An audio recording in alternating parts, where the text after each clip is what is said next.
Hi, my name is Julia Gangenbach, and I am participating in the Good Omens read-along. I am reading from Thursday. There was a newcomer in the village. New people were always a source of interest and speculation among the them. Footnote. It didn't matter what the four had called their gang over the years, the frequent name changes usually being prompted by whatever Adam had happened to have read or viewed the previous day. The Adam Young Squad, Adam and Company, the Hole in the Chalk Gang, the Really Well Known Four, the Legion of Really Superheroes, the Quarry Gang, the Secret Four, the Justice Society of Tadfield, the Galaxitrons, the Four Just Persons, the Rebels. Everyone else just always referred to them darkly as them, and eventually they did too. But this time, Pepper had impressive news. "She's moved into Jasmine Cottage, and she's a witch," she said. "I know, because Mrs. Henderson does the cleaning, and she told my mother she gets a witch's newspaper. She gets loads of ordinary newspapers, too, but she gets this special witch's one." "My father says there's no such thing as witches," said Wensleydale, who had fair, wavy hair and peered seriously out through life through thick, black-rimmed glasses. It was widely believed that he had once been christened Jeremy, but no one ever used that name, not even his parents, who called him Youngster. They did this in the subconscious hope that he might take the hint. Wensleydale gave the impression of having been born with a mental age of 47. "I don't see why not," said Brian, who had a wide, cheerful face under an apparently permanent layer of grime. "I don't see why witches shouldn't have their own newspaper, with stories about all the latest spells and that. My father gets Angler's Mail, and I bet there's more witches than anglers." "It's called Psychic News," volunteered Pepper. "That's not witches," said Wensleydale. "My aunt has that. That's just spoon-bending and fortune-telling, and people thinking they were Queen Elizabeth I in another life. There's no witches anymore, actually. People invented medicines and told them that they didn't need them anymore and started burning them." "Could have pictures of frogs and things," said Brian, who was reluctant to let a good idea go to waste. And road tests of broomsticks. And a cat's column." "Anyway, your aunt could be a witch," said Pepper. "In secret, she could be your aunt all day and go witching at night." "Not my aunt," said Wensleydale darkly. "And recipes," said Brian. "New uses for leftover toad." "Oh, shut up," said Pepper. Brian snorted. If it had been Wensleydale who said that, there would have been a half-hearted scuffle as between friends. But the other them had long ago learned that Pepper did not consider herself bound by the informal conventions of brotherly scuffles. She could kick and bite with astonishing physiological accuracy for a girl of 11. Besides, at 11 years old, the them were beginning to be bothered by the dim conception that laying hands on good old Pep might move things into blood-thumping categories they weren't entirely at home with yet. Besides earning you a snake-fast blow that would have floored the Karate Kid. But she was good to have in your gang. They remembered with pride the time when Greasy Johnson and his gang had taunted them for playing with a girl. Pepper had erupted with a fury that had caused Greasy's mother to come round that evening and complain. Footnote. Greasy Johnson was a sad and oversized child. There's one in every school. Not exactly fat, but simply huge and wearing almost the same size clothes as his father. Paper tore under his tremendous fingers, pens shattered in his grip. Children whom he tried to play with in quiet, friendly games ended up getting underneath his huge feet, and Greasy Johnson had become a bully to almost in self-defense. After all, it was better to be called a bully, which at least implied some sort of control and desire, than to be called a big clumsy oaf. He was the despair of the sportsmaster, because if Greasy Johnson had taken the slightest interest in sport, then the school could have been champions. But Greasy Johnson had never found a sport that suited him. He was, instead, secretly devoted to his collection of tropical fish, which won him prizes. Greasy Johnson was the same age as Adam Young, to within a few hours, and his parents never told him he was adopted. See, you were right about the babies. Pepper looked upon him, a giant male, as a natural enemy. She herself had short red hair and a face which was not so much freckled as one big freckle with occasional areas of skin. Pepper's first given names were Pippin Galadriel Moonchild. She had been given them in a naming ceremony in a muddy field that contained 3 sick sheep and a number of leaky polyethylene teepees. Her mother had chosen the Welsh valley of Pant y Girdle as the ideal site to return to nature. 6 months later, sick of the rain, the mosquitoes, the men, the tent-trampling sheep who first ate the whole commune's marijuana crop, and then its antique minibus, and by now beginning to glimpse why almost the entire drive of human history has been an attempt to get as far away from nature as possible, Pepper's mother returned to Pepper's surprised grandparents in Tadfield, bought a bra, and enrolled in a sociology course with a deep sigh of relief. There are only 2 ways a child can go with a name like Pippin Galadriel Moonchild, and Pepper had chosen the other one. The 3 male them had learned this on their first day of school, and they playground at the age of 4. They had asked her name, and, all innocent, she had told them. Subsequently, a bucket of water had been needed to separate Pippin Galadriel Moonchild's teeth from Adam's shoe. Wensleydale's first pair of spectacles had been broken, and Brian's sweater needed 5 stitches. The them were together from then on. Pepper was Pepper forever, except to her mother, and, when they were feeling especially courageous, the them were almost out of earshot. Greasy Johnson and the Johnsonites, the village's only other gang. Adam drummed his heels on the edge of the milk crate that was doing the office of a seat, listening to this bickering with the relaxed air of a king listening to the idle chatter of his courtiers. He chewed lazily on a straw. It was a Thursday morning. The holidays stretched ahead, endless and unsullied. They needed filling up. He let the conversation float around him like the buzzing of grasshoppers, or, more precisely, like a prospector watching the churning gravel for a glint of useful gold. In our Sunday paper, it said that there were thousands of witches in the country, said Brian, worshipping nature and eating health food and that, so I don't see why they shouldn't have one round here. They were flooding the country with waves of mindless evil, it said.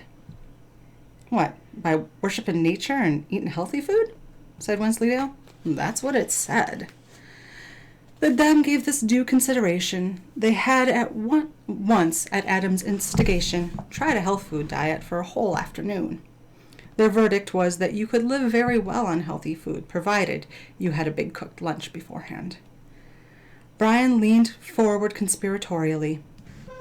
And it said that they dance round with no clothes on, he said, and they go up on hills and Stonehenge and stuff and dance with no clothes on. This time, the consideration was more thoughtful. The them had reached the position where, as it were, the roller coaster of life had almost completed the long haul to the top of the first big humpback of puberty, so that they could just look down into the precipitous ride ahead, full of mystery, terror, and exciting curves. Huh, said Pepper. Not my aunt, said Wensleydale, breaking the spell. Definitely not my aunt. She just keeps trying to talk to my uncle. Your uncle's dead, said Pepper. She says he still moves a glass about, said Wensleydale defensively. My father says it was moving glasses about the whole time that made him dead in the first place. Don't know why she wants to talk to him. He added, they never much talked when he was alive. That's necromancy, that is, said Brian. It's in the Bible. She ought to stop it. God's dead against necromancy. And witches. You can go to hell for it. There was a lazy shifting of position on the milk crate throne. Adam was going to speak. The them fell silent. Adam was always worth listening to. Deep in their hearts, the them knew that they weren't a gang of 4. They were a gang of 3, which belonged to Adam. But if you wanted excitement and interest and crowded days, then every them would prize a lowly position in Adam's gang above leadership of any other gang anywhere. Don't see why everyone's so down on witches, Adam said. The them glanced at one another. This sounded promising. Well, they blight crops, said Pepper, and sink ships, and tell you if you're going to be king and stuff, and brew up stuff with herbs. My mother uses herbs, said Adam. So does yours. Oh, those are all right, said Brian, determined not to lose his position as a cult expert. I expect God said it was all right to use mint and sage and so on. Stands to reason there's nothing wrong with mint and sage. And they can make you be ill just by looking at you, said Pepper. It's called the evil eye. They give you a look, and then you get ill, and no one knows why. And they make a model of you and stick it full of pins, and you get ill where all the pins are, she added cheerfully. That sort of thing doesn't happen anymore, reiterated Wensleydale, the rational thinking person. 'Cause we invented science, and all the vicars set fire to the witches for their own good. It was called the Spanish Inquisition. I reckon we should find out if her at Jasmine Cottage is a witch, and if she is, we should tell Mr. Pickersgill, said Brian. Mr. Pickersgill was the vicar. Currently, he was in a dispute with them over subjects ranging from climbing the yew tree in the churchyard to ringing the bells and running away. I don't reckon it's allowed, going round setting fire to people, said Adam. Otherwise, people'd be doing it all the time. It's all right if you're religious, said Brian, reassuringly. And it stops the witches from going to hell, so I expect they'd be quite grateful if they understood it properly. Can't see Picky setting fire to anyone, said Pepper. Oh, I don't know, said Brian meaningfully. Not actually setting them on actual fire, sniffed Pepper. He's more likely to tell their parents and leave it up to them if anyone's going to be set on fire or not. The them shook their heads in disgust at the current low standards of ecclesiastical responsibility. The other three looked expectantly at Adam. They always looked expectantly at Adam. He was the one who had the ideas. Perhaps we had to do it ourselves, he said. Someone ought to be doing something if there's all these witches about. It's like that neighborhood watch scheme. Neighborhood witch, said Pepper. No, said Adam coldly. But we can't be the Spanish Inquisition, said Wensleydale. We are not Spanish. I bet you don't have to be Spanish to be the Spanish Inquisition, said Adam. I bet it's like Scottish eggs or American hamburgers. It just has to look Spanish. We've just got to make it look Spanish. Then everyone knows it's the Spanish Inquisition. There was silence. It was broken by the crackling of one of the empty crisp packets that accumulated wherever Brian was sitting. They looked at him. I've got a bullfight poster with my name on it, said Brian slowly. Lunchtime came and went. The new Spanish Inquisition reconvened. The head inquisitor inspected it critically. What are those? He demanded. You click them together when you dance, said Wensleydale, a shade defensively. My aunt brought them back from Spain years ago. They're called maracas, I think. They've got a picture of a Spanish dancer on them. Look. What's she dancing with a bull for? Said Adam. That's to show it's Spanish, said Wensleydale. Adam let it pass. The bullfight poster was everything Brian had promised. Pepper had something rather like a gravy boat made out of raffia. It's from putting wine in, she said defiantly. My aunt brought it back from Spain. It hasn't got a bow on it, said Adam severely. It doesn't have to, Pepper countered, moving just ever so slightly into a fighting stance. Adam hesitated. His sister Sarah and her boyfriend had also been to Spain. Sarah had returned with a very large purple toy donkey, which, while definitely Spanish, did not come up to what Adam instinctively felt should be the tone of the Spanish Inquisition. The boyfriend, on the other hand, had brought back a very ornate sword, which, despite its tendency to bend when picked up and go blunt when asked to cut paper, proclaimed itself to be made of Toledo steel. Adam had spent an instructive half-hour with an encyclopedia and felt that this was just what the Spanish Inquisition needed. Subtle hints had not worked, however. In the end, Adam had taken a bunch of onions from the kitchen They might well have been Spanish, but even Adam had to concede that, as decor for inquisitorial premises, they lacked the certain something. He was in no position to argue vehemently about the raffia wine holders. "Very good," he said. "You're certain they're Spanish onions," said Pepper, relaxing. "Of course," said Adam. "Spanish onions, everyone knows that." "They could be French," said Pepper doggedly. "France is famous for onions." "It doesn't matter," said Adam, who was getting fed up with the onions. "France is nearly Spanish. And I don't expect witches know the difference, what with spending all their time flying around at night. It all looks like the contingog to witches. Anyway, if you don't like it, you can jolly well go and start your own inquisition anyway." For once, Pepper didn't push it. She'd been promised the post of head torturer. No one doubted who was going to be the chief inquisitor. Wensleydale and Brian were less enthralled with their roles as inquisitorial guards. "Well, you don't know any Spanish," said Adam, whose lunch hour had included 10 minutes with a phrase book Sarah had bought in a haze of romanticism in Alicante. "That doesn't matter, because actually you have to talk in Latin," said Wensleydale, who had been doing some slightly more accurate lunchtime reading. "And Spanish," said Adam firmly. "That's why it's the Spanish Inquisition." "I don't see why it shouldn't be a British Inquisition," said Brian. "Don't see why we should have fought the Armada and everything just to have their smelly Inquisition." This had been slightly bothering Adam's patriotic sensibilities as well. "I reckon," he said, "that we should sort of start Spanish, then make it the British Inquisition, when we've got the hang of it. And now," he added, "the inquisitorial guard will go and fetch the first witch, por favor." The new inhabitant of Jasmine Cottage would have to wait, they decided.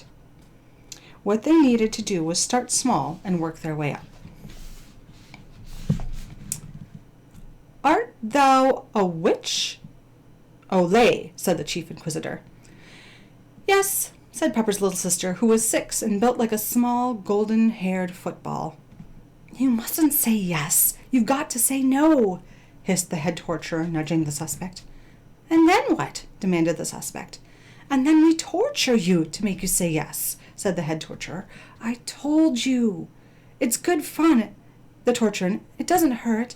Hasta la vista," she added quickly.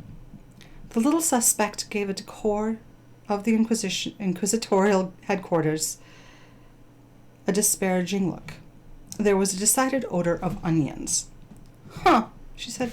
"I want to be a witch, with a warty nose and green skin and a lovely cat, and I'd call it Blackie, and lots of potions, and—" The head torturer nodded to the chief inquisitor. "Look," said Pepper desperately, "no one's saying you can't be a witch. You just have to say you're not a witch. No point in us taking all this trouble," she added severely, "if you're going to go around and say yes the minute we ask you." The suspect considered this. "But I wants to be a witch," she wailed. The male them exchanged exhausted glances. This was out of their league. "If you just say no," said Pepper, "you can have my Cindy stable set. I've never ever used it," she added, glaring at the other them and daring them to make a comment. "You have used it," snapped her sister. "I've seen it, and it's all worn out, and the bit where you put the hay is broke, and—" Adam gave a magisterial cough. "Art thou a witch? Viva España," he repeated. Sister looked at Pepper's face and decided not to chance it. No, she decided. It was a very good torture. Everyone agreed. The trouble was getting the punitive witch off it. It was a hot afternoon, and the inquisitorial guards felt that they were being put upon. "Don't see why me and Brother Brian should have to do all the work," said Brother Wensleydale, wiping the sweat off his brow. "I reckon it's about time she got off and we had to go. Benedictine eine decanter." "Why have we stopped demanded the suspect, pouring water out of her shoes.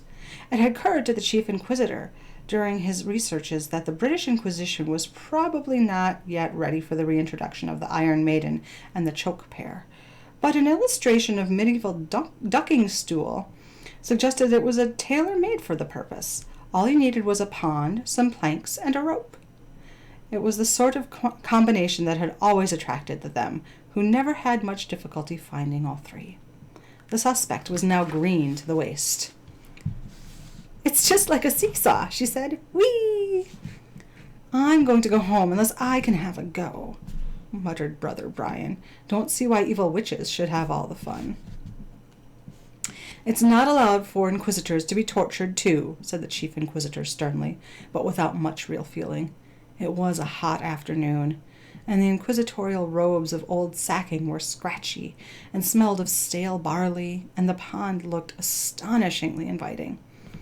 All right, he said, and turned to the suspect. "You're a witch, all right. Don't do it again. And now you get off and let someone else have a turn. Olé," he added.